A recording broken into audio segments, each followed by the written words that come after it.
What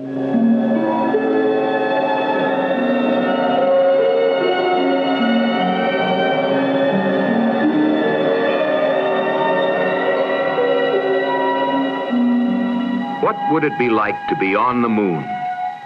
A question that has intrigued men since long before the invention of the telescope. To travel across the roughly marked surface of our nearest neighbor in space is an experience that men will soon be having. Probably before this decade is over, the first explorers from Earth will have arrived on the moon. But how will they explore a planet without roads, without atmosphere, with gravity only 1/6 that of Earth? Scientists are studying answers to these questions. First, by gathering information on the conditions that will likely be found on the moon, then by developing new concepts of travel for vehicles such as we have never seen on Earth to cross terrain that is unique to the moon. The research starts in a laboratory. Here, the vacuum conditions found on the moon are studied for the effect they will have on lunar soil. The large bell jar has been pumped down to a very high vacuum. Inside is a device that is designed to measure the strength of soil. At its base, there are 2 discs of different sizes and an annular ring. The discs are pushed straight down into the soil, and both the vertical force applied and the penetration are measured. This tells something about how much weight the soil will be able to bear. In this case, the soil used is pumice, which is believed to be similar to certain lunar soils. A second test involves the annular ring, or shear ring, as it's called. A known load is applied at the top, and then the ring is twisted. The horizontal force being developed and the angle of rotation are both measured. This tells us something about the amount of traction a vehicle can develop. Here, the same test is shown being applied to a gravel soil under similar conditions. Another effect which is studied is that of low gravity, here being tested on a free-falling device known as an Atwood-type machine. It reveals what happens to a soil in gravity only 1/6 that of Earth, where 100 pounds weighs only 16. Here, a soil test disc is shown being attached to a release. When the test is actually run, this disc will be released into a capsule of soil which is falling at an acceleration which simulates the low lunar gravity.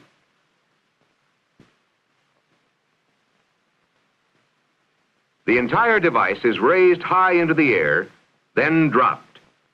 During the drop, though so rapidly it could not be seen, the soil test disc is released, and the effect of low gravity on soil is measured.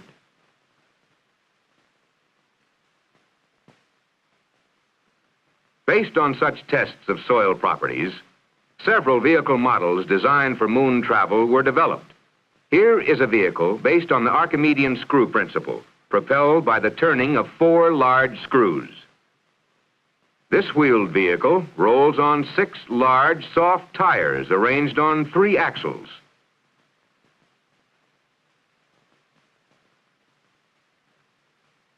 And this track-type vehicle is composed of 2 units with wraparound tracks.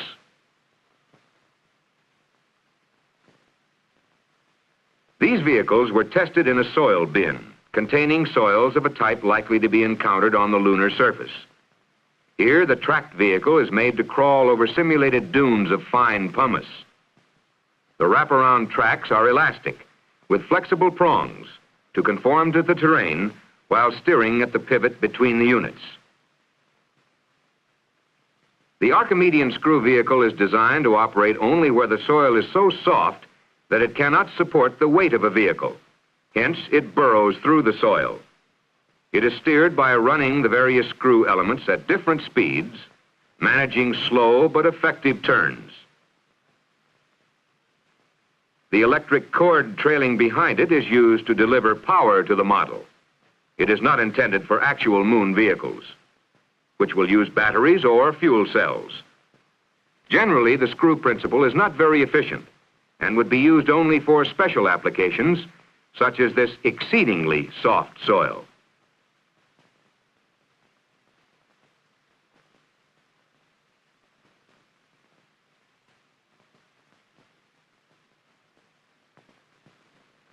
The wheeled vehicle is mechanically the most efficient and reliable of the three designs.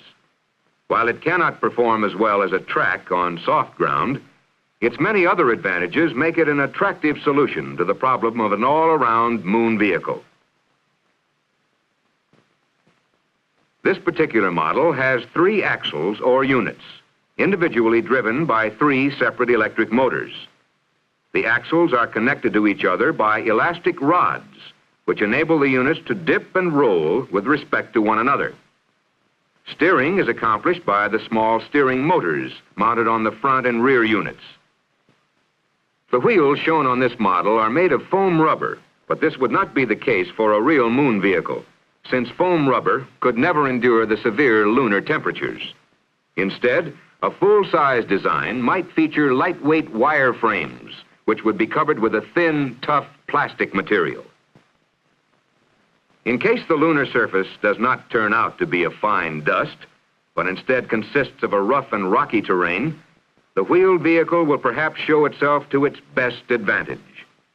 The individually powered units have good obstacle climbing ability, even when the obstacles are more than twice the height of the wheels.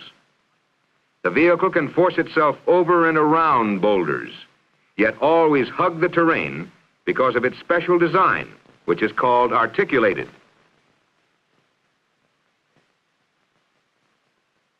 If obstacles such as chasms occur, such as the space between boulders, the vehicle will bridge the obstacle with its long body.